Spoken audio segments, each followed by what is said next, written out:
Kami calon bupati dan wakil bupati berjanji melaksanakan kampanye pemilihan yang aman, tanpa hoaks, tanpa politisasi sara, dan tanpa politik uang.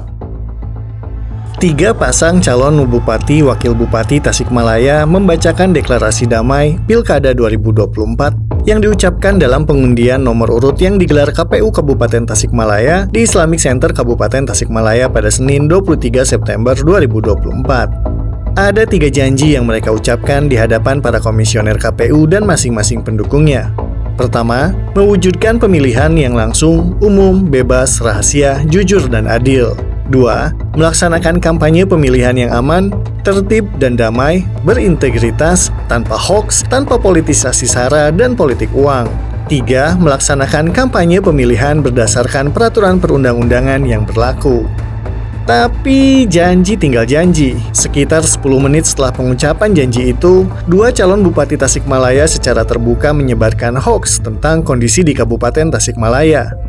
Iwan Saputra dan Cecep Nurul Yakin tanpa sungkan mengutarakan kabar bohong secara terang-terangan. Saat memberikan sambutan usai berjanji dalam deklarasi damai, Iwan Saputra mengatakan pilkada tahun ini merupakan momentum yang sangat strategis dalam menentukan arah pembangunan Kabupaten Tasikmalaya ke depan. Hari ini Kabupaten Tasikmalaya butuh pemimpin yang mau bekerja keras,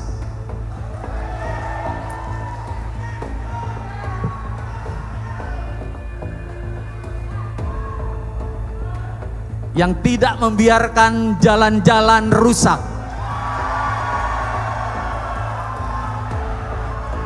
yang tidak membiarkan para petani kesulitan mendapatkan pupuk, yang tidak membiarkan tata kelola pemerintahan ini berjalan tidak baik, sehingga terjadi utang di berbagai rumah sakit, sehingga pelayanan menjadi kurang bagus, yang membiarkan angka kematian bayi terus bertambah di Kabupaten Tasikmalaya. Kami tidak akan membiarkan angka kematian ibu pada saat melahirkan terus bertambah di Kabupaten Tasikmalaya. Apakah semua kata yang diucapkan Iwan Saputra itu adalah fakta? Benarkah pemerintah Kabupaten Tasikmalaya yang dipimpin Ade Sugianto dan Cecep Nurul Yakin membiarkan jalan-jalan rusak? Ternyata, pernyataan politikus Golkar itu tidak sesuai dengan data. Faktanya, dari tahun ke tahun, pemerintah Kabupaten Tasikmalaya selalu melakukan pemeliharaan dan perbaikan jalan di sejumlah ruas. Pada 2022 misalnya, ada 50 ruas jalan di Kabupaten Tasikmalaya yang dibangun dengan menghabiskan anggaran lebih dari 111 miliar rupiah yang bersumber dari dana alokasi umum, dana alokasi khusus, dan bantuan provinsi. Sedangkan pada 2023, ada 23 ruas jalan yang dibangun dengan anggaran lebih dari 40 miliar rupiah. Salah satunya rekonstruksi ruas Jalan Cisempur Budiwangi, Desa Cisempur, Kecamatan Cibalong. Tahun 2024 ini, Pemkab Tasikmalaya telah mengusulkan sedikitnya 77 ruas jalan melalui bantuan provinsi dengan nominal hampir 600 miliar rupiah. Beberapa ruas jalan yang diusulkan diantaranya Jalan Taraju Sodong Hilir Derah, Jalan Pamijahan Cinta Bodas Kecamatan Sulamega, Jalan Bojong Kapol Cikangkung Bojong Gambir, Jalan Cineam Sirnajaya Cinta Lahab, Karangjaya, dan lain-lain. Begitupun dengan angka kematian ibu yang menurut Iwan Saputra angkanya terus bertambah. Faktanya, kendati terbilang masih tinggi, kasus tersebut mengalami penurunan.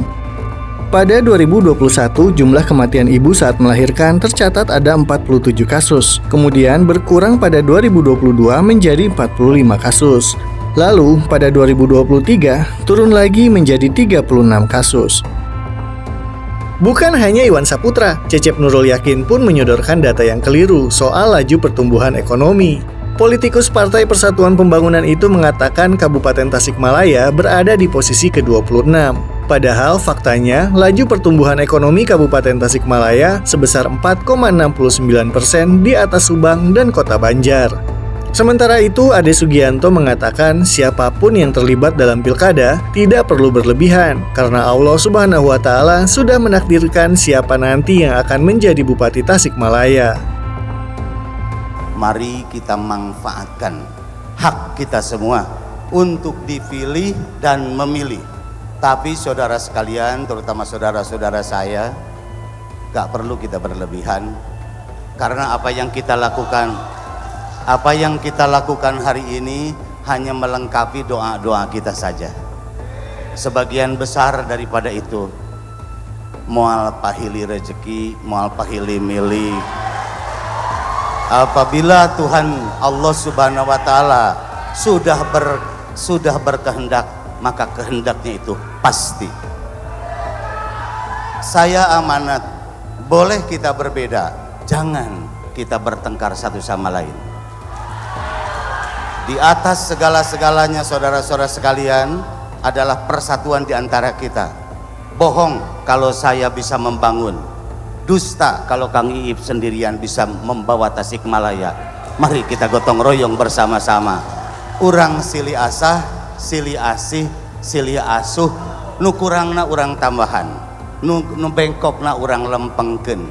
Mari kita bersama-sama. Persaudaraan di atas segala-galanya.